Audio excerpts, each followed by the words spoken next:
Spider-Man Brand New Day au cinéma le 29 juillet 2026, dans pas très longtemps, cet été. Une bande-annonce qui a cumulé plus de 700 millions de vues. Elle a dépassé celle de GTA 6 et franchement, il faut le faire pour dépasser GTA 6. Le retour de MJ et Ned avec Bruce Banner, le Scorpion, le Punisher, ça en fait des personnages. Cette bande-annonce a l'air simple au premier regard, mais en réalité, elle cache énormément de choses. Des détails, des indices sur les personnages, une évolution du héros et surtout une direction beaucoup plus sombre que ce qu'on a connu jusqu'ici. Dans cette vidéo, je vais pas vous donner mon avis sur la bande-annonce, un tout petit peu quand même. Mais on va surtout essayer d'analyser les détails cachés. On va parler de la réalisation, de l'histoire, des personnages, de notre fidèle serviteur, l'homme araignée, du mood, bref. On va tirer tout ça au clair, c'est parti.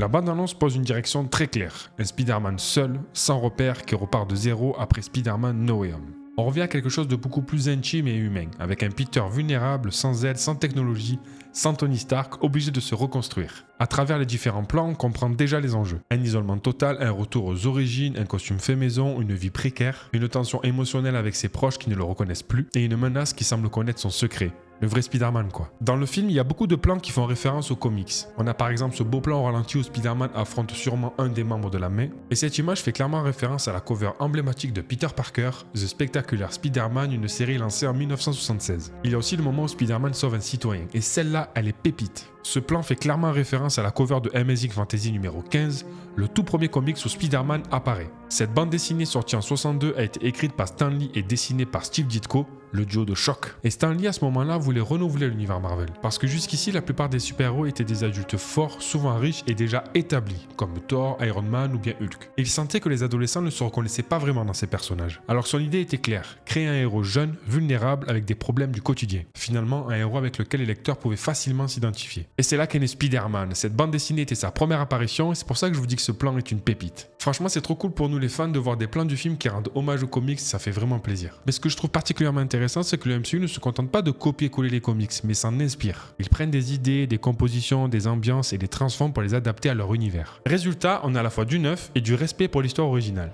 Dans Brand New Day, on retrouve des visages familiers, celui de Ned et MJ. Mais il faut se souvenir du contexte. Après les événements de Spider-Man No Way Home, tout le monde a oublié l'identité de Peter Parker, y compris ses amis les plus proches, donc MJ et Ned. Et dans la bande-annonce, on voit déjà des interactions assez étranges. Peter est là, mais pour eux, il est un parfait inconnu. Et ça, c'est triste. Cette situation crée une tension énorme et pose le cadre. Spider-Man doit naviguer dans cet univers seul, sans repère ni soutien, tout en essayant de protéger ce qu'il aime. Et dans la bande-annonce, on peut deviner qu'MJ va créer un lien fort avec Spider-Man. Mais la question, c'est est-ce qu'MJ va se souvenir de Spidey? Et est-ce que Peter Parker va lui avouer sa véritable identité? Seul le film nous le dira. Notre anti-héros préféré fait enfin sa première apparition dans un film Marvel. Il était temps, franchement il était temps parce qu'il nous manquait celui-là. Et dans la bande-annonce, j'ai l'impression que Frank Castle apprécie vraiment beaucoup Spider-Man et que leur relation va être vraiment cool à voir à l'écran. Et d'après mes recherches, le film se situe après les événements du spécial Punisher qui sera sur Disney+ à peu près au même moment que Spider-Man Brand New Day. Et ce spécial Punisher va faire partie de la phase 6 du MCU, avec notamment Daredevil Born Again saison 2, Brand New Day, Doomsday, Secret War et plein d'autres films. Mais j'espère juste une chose, c'est que le personnage du Punisher dans le film Spider-Man Brand New Day reste quand même fidèle à ses méthodes. Et qu'il soit pas trop Disneyisé. Nous, on a connu un Frank Castle qui tranchait des gorges pour un oui ou pour un non, là, faudrait pas qu'il se mette à jouer aux cartes.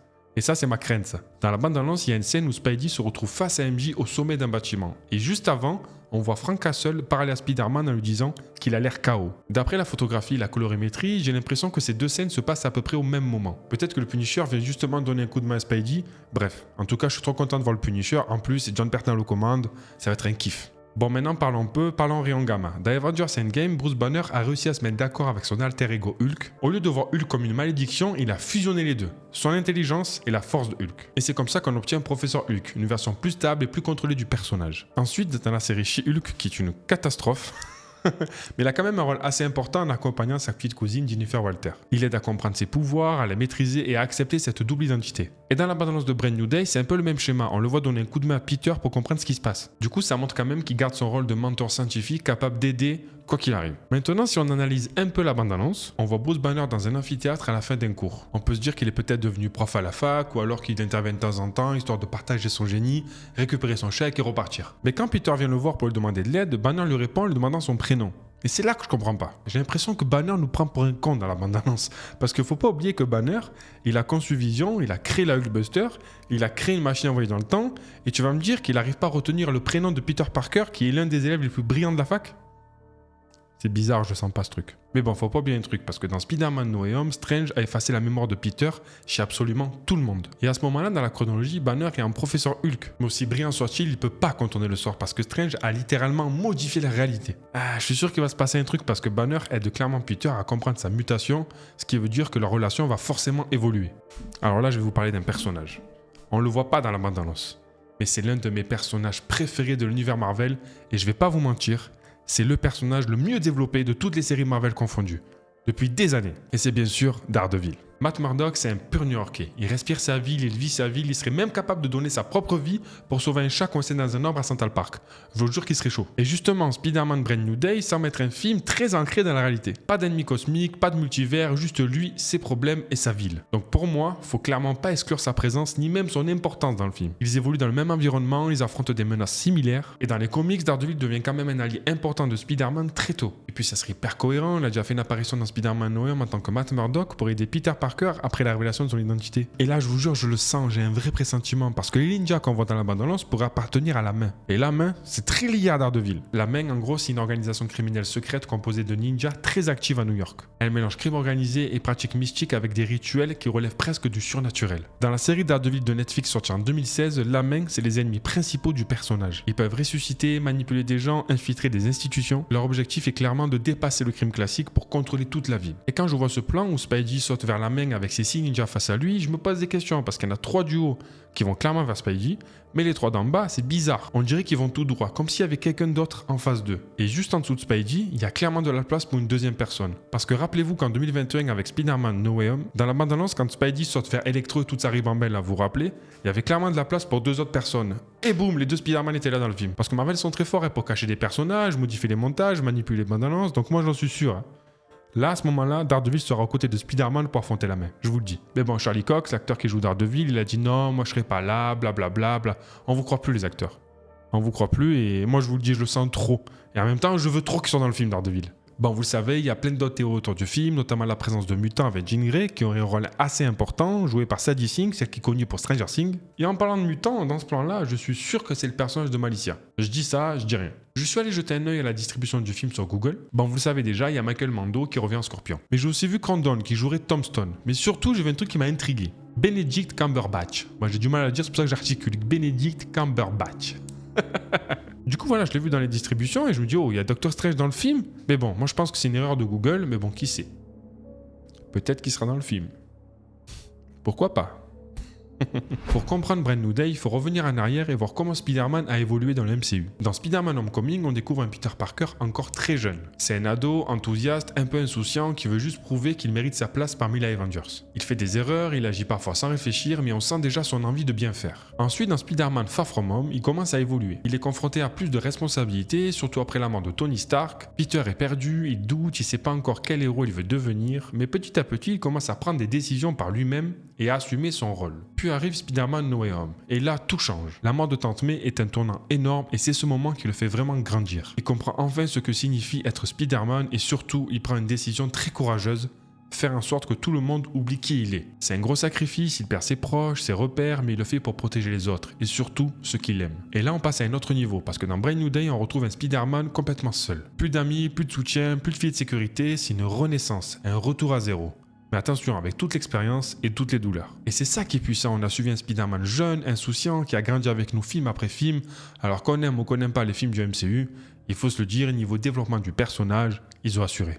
Dans Brand New Day, on sent clairement que Spider-Man est en train de passer une nouvelle étape. Mentalement, on en a parlé, c'est plus du tout le même homme. On est sur un personnage en reconstruction beaucoup plus mature. Au niveau de l'intelligence, il devient plus stratégique. Il réfléchit plus, il anticipe, il agit moins dans l'impulsion. Et dans le combat, on sent quelque chose de plus brut, plus instinctif. Mais le point le plus intéressant, c'est sa mutation, parce que dans la bande-annonce, on voit clairement que ses pouvoirs évoluent. Il se réveille dans une sorte de cocon et très vite, on comprend un truc énorme. Il peut tisser ses toiles sans ses lance-toiles. Ah, c'est un truc de fou. Et c'est ça qui est incroyable parce que ça le rapproche encore plus de la version organique qu'on peut retrouver dans certains comics. On voit aussi des plans où une simple goutte d'eau déclenche ses sens. Bon, il y a plusieurs théories en ce qui concerne sa mutation. Certains pensent que quand Spider-Man a les yeux noirs, ça pourrait annoncer l'arrivée de Venom. D'autres parlent du concept de totem dans les comics. Une idée selon laquelle Spider-Man serait lié à une force mystique, une sorte d'identité liée à l'araignée qui dépasse la simple science. Mais moi je pense à un truc beaucoup plus simple.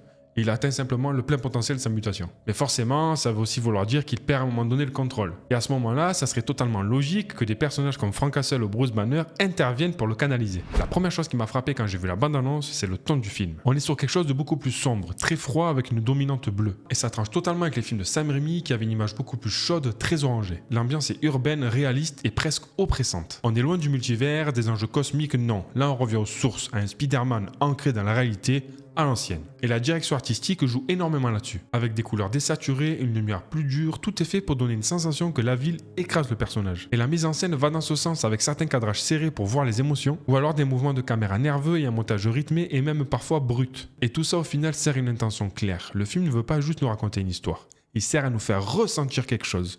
La solitude de Spider-Man, le poids de ses responsabilités et surtout une ville qui va lui faire aucun cadeau.